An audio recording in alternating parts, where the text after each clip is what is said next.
I think perhaps unlike any other pop artist, David Bowie has the power to change lives. As an artist, he's inspired other artists more powerfully than anyone else I can think of. He has to be the most influential artist of all time, without any doubt. And I see it, I mean, the way I saw Bowie in the 70s was the equivalent of Warhol in the 60s, in that they both ruled the decade. They defined it and they changed it. There's a starman waiting in the sky. He'd like to come and meet us, but he thinks he'd blow our minds. And there's a starman waiting in the sky. He told us not to blow it, cause he knows it's all worthwhile. He told me, let the children use it, let the children use it. I remember seeing that Ziggy Stardust cover and looking at that sort of misty, rain-drenched street, and that photograph is just was like that's the city, and that was like in a way a new frontier. It was like to actually sort of go to the city as opposed to go to the country, which is like what you're supposed to do in rock and roll. Britain's power and influence has declined since the beginning of the century, and the question is this a trend we can reverse? He was coming out of the 60s at a time when all of the idealism of the 60s had soured and died, and a lot of people felt that these were end times, that we were looking at the end of the world. There was the first stirrings of environmental disaster and all kinds of wars going on, and he was reacting to that in a way of, first of all, setting the scene with songs like 5 years, literally saying we've got 5 years left to live, but also saying it's going to be a lot of fun. Let's celebrate the end of the world, let's party in the ruins. And I think that's what Ziggy Stardust, the album, is all about. And I would have seen him obviously on Top of the Pops. I mean, this is an era when Top of the Pops was basically all the information you got as a child about popular culture or the outside world. And it gave you an idea of how music could look like. That's what music looked like, but also what it sounded like.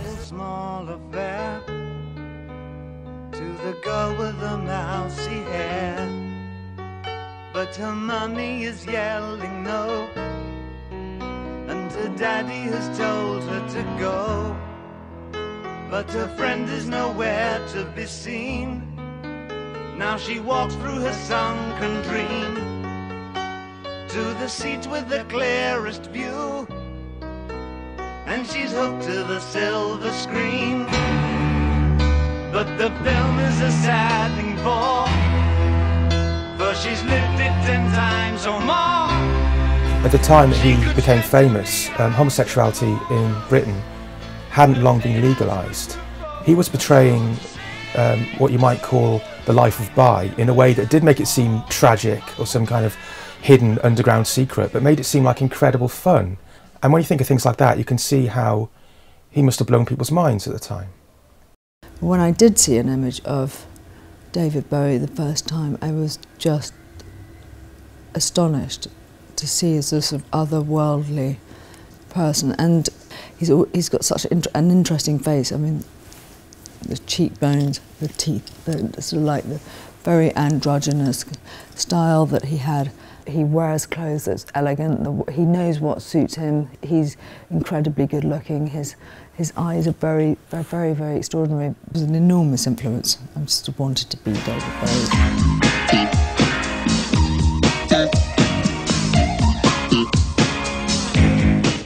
Around 1980, around the time of Ashes to Ashes and the Scary Monsters album, the artists who were big at the time were always name-checking David Bowie and saying what a formative influence he was. And finally, David Bowie turns up himself, making this record right in the middle of the New Romantic movement, which pretty much says, I was here first, you're on my territory, I'm not on yours. And I think that was a really fascinating moment in pop. Ashes to Ashes in particular started an entire trend of putting film quality production material into music videos. Things that were tossed aside as not necessary for music videos. I'm stuck with a valuable friend. I'm happy, hope you're happy too. One flash of light, but no smoking pistol. I've never done good things. I've never done bad things.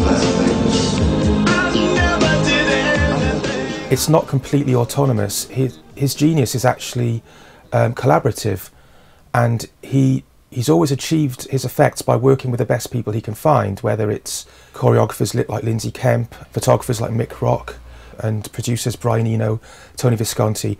They're all part of the Bowie story, and he wouldn't be what he is without them. I think the thing that's remained a constant throughout all of the personas and all of the work is the flux. It's a beautiful thing that the changeability is a constant. He became that person. I think that's consistent, that the level of intention remained the same. He's a purist. He's an artist. Well, all right. I find that I'm a person who can take on the guises of different people that I meet. I can switch accents in seconds of meeting somebody, and I can adopt their accent. I've always found that I collect. I'm a collector. And I've always just seemed to collect personalities, ideas. I have a hodgepodge philosophy, which really is very minimal. His writing's actually quite pared down and quite minimal in a lot of ways, and lyrical in the literal sense of being very poetic, the way that he puts words together for the way they feel together aesthetically as much for the meaning, just the beauty of words jammed together, things like referring to a slinky vagabond, or talking about Monroe and walking on Snow White. I mean, who knows what it means, but it just sounds absolutely fantastic. It kind of fizzes and crackles out of the speakers. The thing that makes David Bowie unique as a performer and a musician is that he is a performer first, and it's as much about the dramaturgy of his personae, it's as much about a full-scale performance as it is just about an album or just about a song. There's no disconnect that you find with some people these days who dress up as so-and-so, and because it was so much part of the freedom to do it, because now it's much more difficult. It's sort of much more thought out, that sort of reinvention process, but it came from him. He did it with an ease which is uncanny. I mean, that's what makes him different. He is uncanny. It's just everywhere. It's so big that you can't see it, the scale of influence of someone like that. It's just throughout. So it left rock culture and became part of popular culture and then mass culture. So it's like the air you breathe almost in terms of popular culture.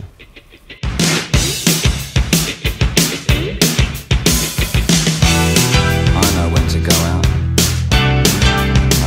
I think the title David Bowie it's pretty honorable to David Bowie, because he is. I mean, everything we see in our culture of art and music and fashion, etc.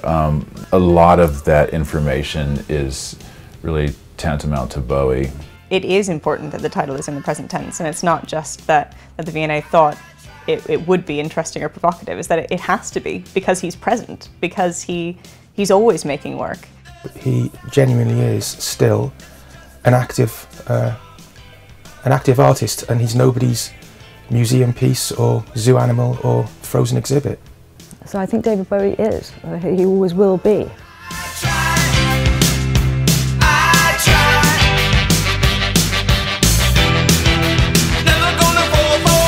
I believe in an energy form, but I wouldn't like to put a name to it. Do you indulge in any form of worship?